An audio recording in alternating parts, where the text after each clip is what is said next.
నిన్న నిన్న అనుకుంటాను, నిన్న ఉదయం వెళ్ళాను. దెయ్యం పట్టింది ఒక సిస్టర్ గారు, మీకు తెలుసు కదా. వెళ్ళిన ప్రార్థన చేస్తున్నాను. ప్రార్థన చేస్తుంటే భయంకరంగా కదులుతుంది. వెంటనే ఇంకా భయపడితే ఖచ్చితంగా భయపడతాయి.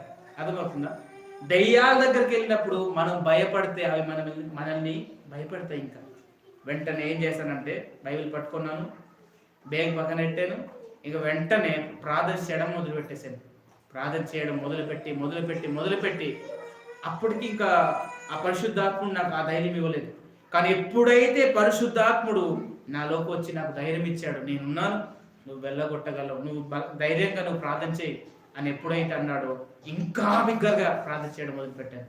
చాలా బిగ్గరగా ప్రార్థన చేయడం మొదలుపెట్టి చాలాసేపు అయిన తర్వాత అక్కడున్న ఆమె ఏమన్నా తెలుసా,